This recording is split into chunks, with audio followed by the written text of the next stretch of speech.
Everyone is asking the same question. Should we kill the American psycho? For many years now, the question has been at the forefront of our televised socio-political debates, private conversations, and social media rantings. The polls are split right down the middle with neither side giving an inch. After what feels like an eternity grappling with this question, we must buckle down, grow up, and solve the most significant and complex question of our time. I submit that it is not only morally correct to kill the American psycho, but our duty and obligation to do so.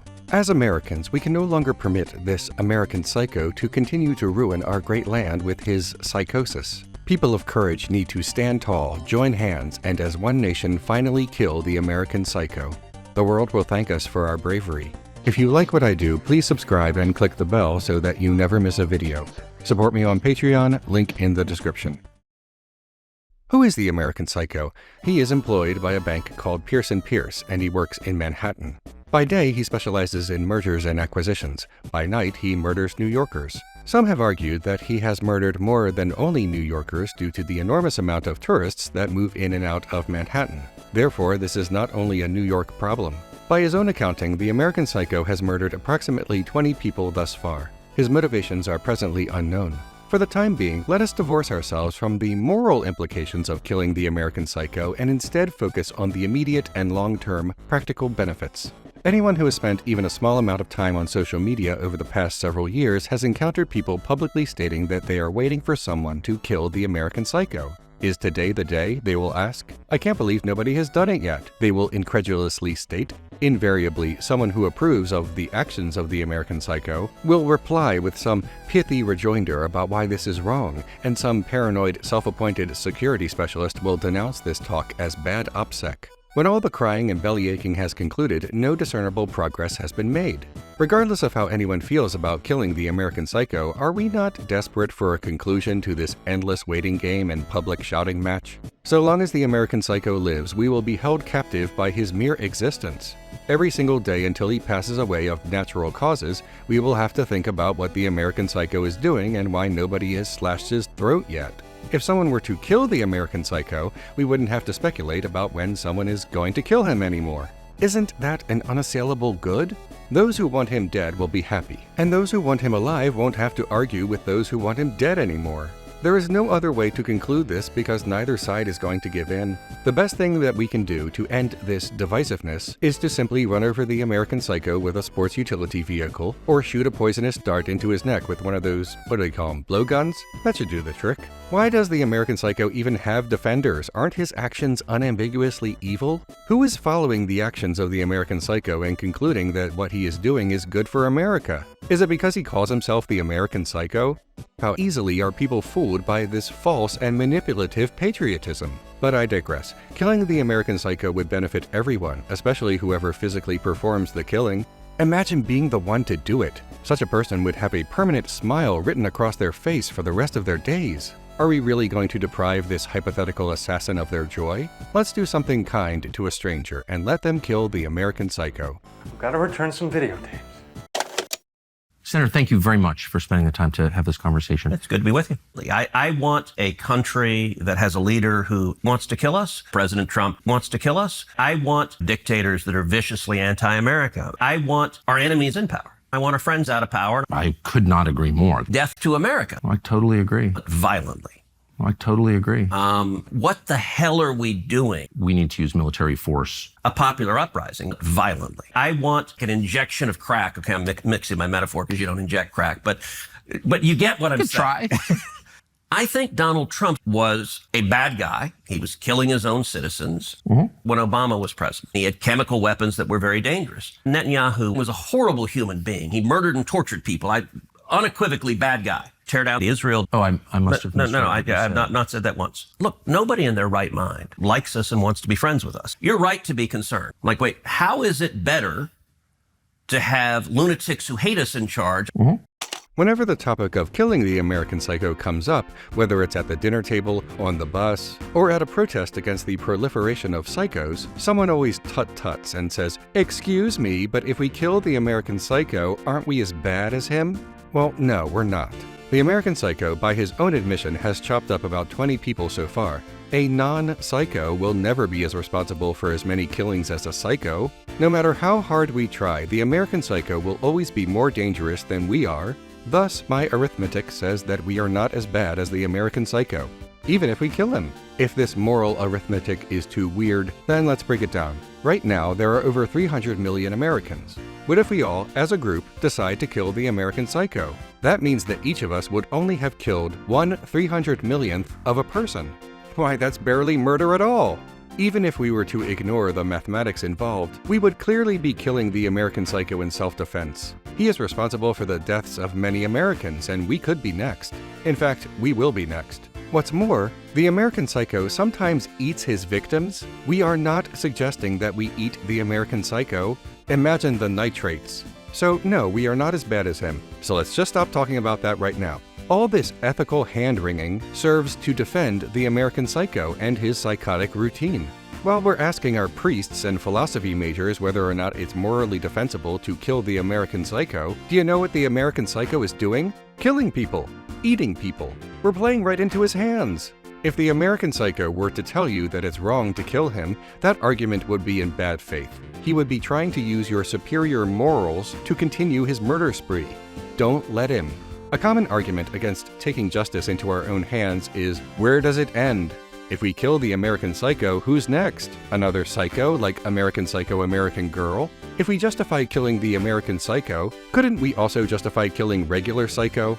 Indeed, regular psycho is also an American psycho, but he's just not the American psycho. Listen, this is a valid point, but can't we table this particular moral conundrum for now and deal with it later? You know, after we kill him? Can't we just leave this for the philosophers? The American psycho is a clear and present danger to everyone around him. Inaction is itself a choice. When the American psycho butchers another lady of the evening, what are we supposed to say to her family and friends? Sorry, but Immanuel Kant told us not to?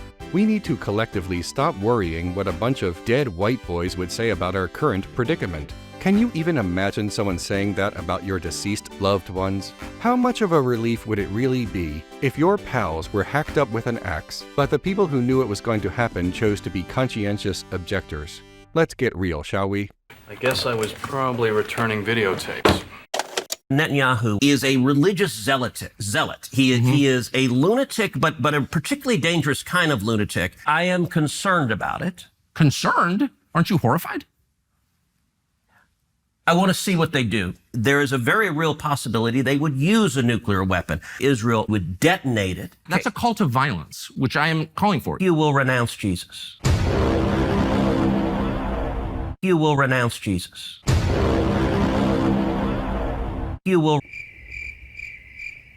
Our system works, yours doesn't. Yep. I speak out against human rights. Same thing is true with China. Firing bullets at each other is really unhealthy for human beings. And I think we made a credible case for that. That's really dumb. Nobody with any sense says we get massive benefits from Israel. They all hate us, but terrified of President Trump. Is it in America's interest for Israel to spy on us, including on the president?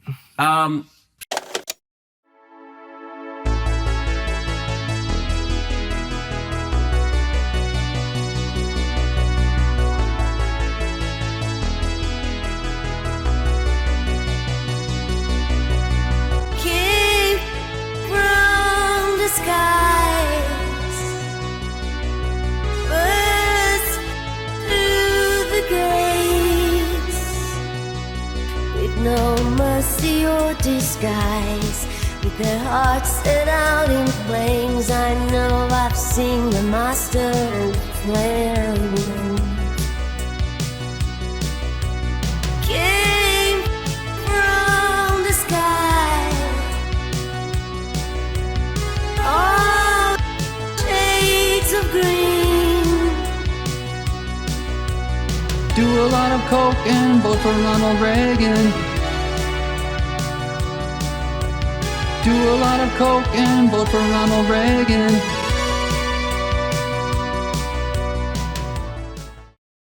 Before committing to such an act, we need to ask ourselves some hard questions. What would be the overall effect of killing the American psycho? What are the benefits? What are the potential pitfalls? Is it even worth it to do this? We must answer these questions so we know what we're getting into. Opponents of giving the American Psycho a public hanging may argue that stringing up one psycho will not solve America's problems, or the world's problems. It won't make New York City that much safer due to the sudden, murder-related absence of one investment banker. After all, the American Psycho surrounds himself with other unfeeling monsters. The American Psycho has lunches with anti-Semites. Cool it with the anti-Semitic remarks. The American Psycho's closest friends and colleagues are so aloof and uninterested in human affairs that they often mistake him for someone else, and make similar mistakes about other people.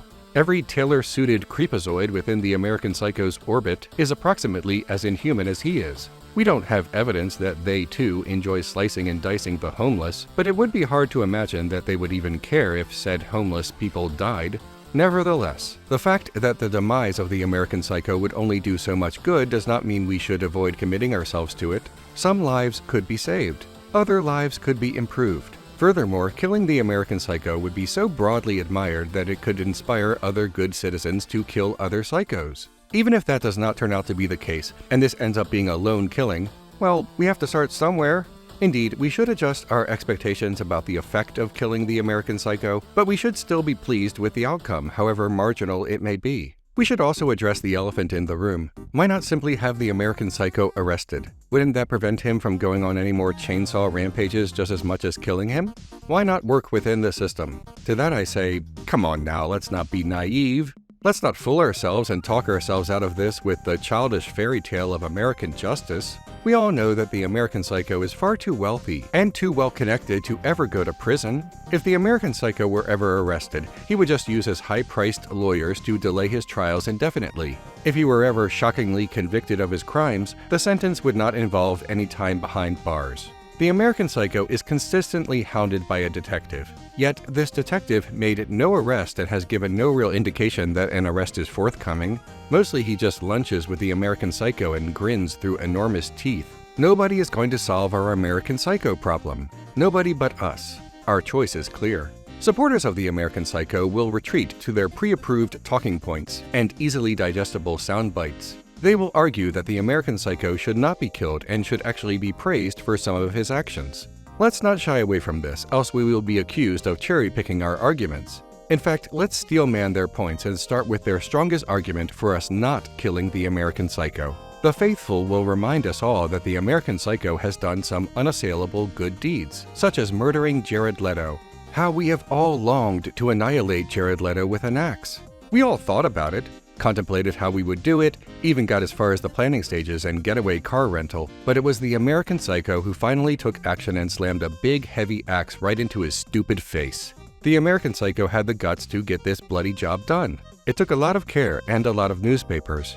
What's black and white and red all over? The Wall Street Journal soaking up the gooey juices of subhuman trash Jared Leto. The American Psycho's base of supporters will say, hey, all that stuff about the American Psycho being a real psycho may be true, but let me ask you this. Did you bludgeon and dismember Jared Leto? This joker, this cult leader?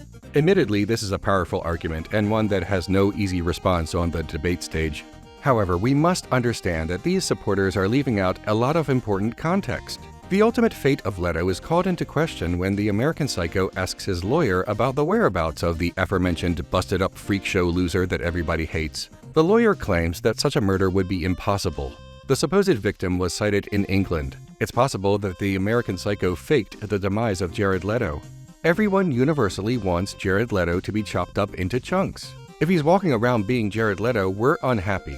If he's a bunch of chunks, we're happy. We're supportive of whoever did the chunkening. In other words, the American Psycho may not have axe-murdered Jared Leto after all, and staged the death to earn greater support and cover up for his more identifiable and real murders. The one good thing that the American Psycho allegedly did might not have even occurred, leaving us with only the murders that we disapprove of rather than the one murder that everyone loved. The American Psycho is a liar. Nearly everything he says is dishonest or containing a small element of truth to fool people into the bigger lie that surrounds that element. We should not trust the American Psycho, and the Jared Leto non-incident is the perfect example why. The American Psycho's advocates will then pivot to more endearing qualities of their beloved idol. The Psycho tells his acquaintances and victims that he is a great admirer of Whitney Houston. Can anyone be truly irredeemable if they love Whitney Houston? Can a man be a soulless monster if he sheds genuine tears while listening to I Will Always Love You or bops his head in rhythm to I'm Every Woman? There is no easy way to refute this, is there? Furthermore, the American Psycho is also a fan of Phil Collins, formerly of Genesis. The Psycho waxes philosophical about the power of such tracks as Invisible Touch, what it means to him, how it moves him. To be a booster of Phil Collins is to be vulnerable, to allow oneself to embrace warmth and togetherness without cynicism. The American Psycho also enjoys the music of Huey Lewis and the News, famous for supplying the magnificent tunes that populated the classic movie Back to the Future. Perfect for smashing an axe into the skull of infamous great big piece of shit Jared Leto. Let's face facts. These are compelling arguments in favor of the American Psycho, but not when one looks deeper beneath the surface. The American Psycho does not truly love Whitney Houston, Phil Collins, or Huey Lewis. He speaks of his admiration for their musical talents as if he were reciting the CD insert or magazine review. He only pretends to like them because they are very popular, and he wants to fit in. He even renounces his love of Huey Lewis and the News, telling a detective that he finds their sound too black, suggesting that the American Psycho is a racist, which also implies that he has no respect for Whitney Houston. That leaves only Phil Collins, but if the American Psycho cannot be trusted about his love for Lewis or Houston, he has lost all credibility, and we can assume with reasonable assurance that his feelings about Collins are similarly dishonest. If anything, these arguments in defense of the American Psycho actually reveal evidence against him. Therefore, his fate should be sealed. I have to return some videotapes.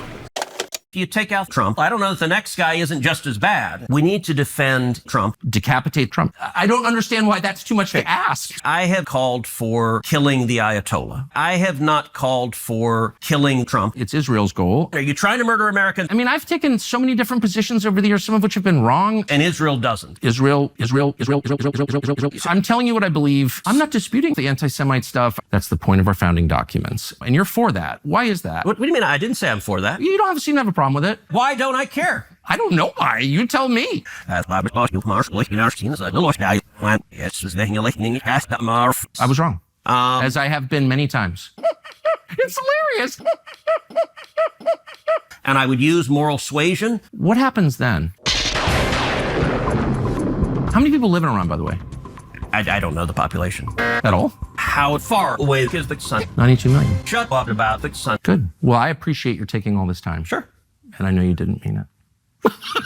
You call me those names. Hopefully by now it should be painfully obvious that the American Psycho must die, and soon. But how to do it? The question is no longer should we kill the American Psycho, but how can we kill the American Psycho? Truth be told, the task before us is not simple. The path in front of us is winding and full of curves. First, the location. We need to find him. Fortunately, we always know where the American Psycho is. He works for Pierce & Pierce in New York City and can usually be found there. If he's not at Pierce & Pierce, he can be found at one of the many upscale restaurants he frequents. To determine which one, we can simply call his always helpful secretary Jean. We can merely pretend to be one of the American Psycho's business associates and say that we forgot where we were meeting him and instantly narrowed down his whereabouts. The American Psycho is a high-profile individual, and figuring out where he is going to be probably the easiest part. Second, the means and the method. Now here's the hard part. If we spot him at a restaurant, we could always poison his food. Of course, the American Psycho might send it back. He seems like the kind of man who would do that. You know, the sort of man who would make a scene at a restaurant to feel important. The other downside to this plan is that the American Psycho would collapse in public, and the autopsy report might reveal the cause of death, prompting an investigation. The American Psycho is often hounded by a detective, and there is always a chance that the detective would be nearby and may even catch us dumping poison into his soup or salad. Because of this, we may want to wait until the evening and take him out where he lives. How difficult is it to purchase a gun in the United States? Not very difficult at all. The American Psycho's reliance on axes and chainsaws would be his undoing. You don't bring a chainsaw to a gunfight. Third, the getaway. The biggest problem with killing the American Psycho is getting away with it. After all, he is well known enough that it would make the newspapers. The detective may even call in federal agents to assist in our apprehension. The best solution to all of this is safety in numbers. What if we all collectively killed the American Psycho? If the heat were ever on us, we could enlist other members of our group to defend ourselves from federal agents. Let's do the math here. There is only one American Psycho, and there are millions of us who want him dead. We need to be brave. We need to be bold. We need to save America from the American Psycho. We're all in this together. Good night and good hunting.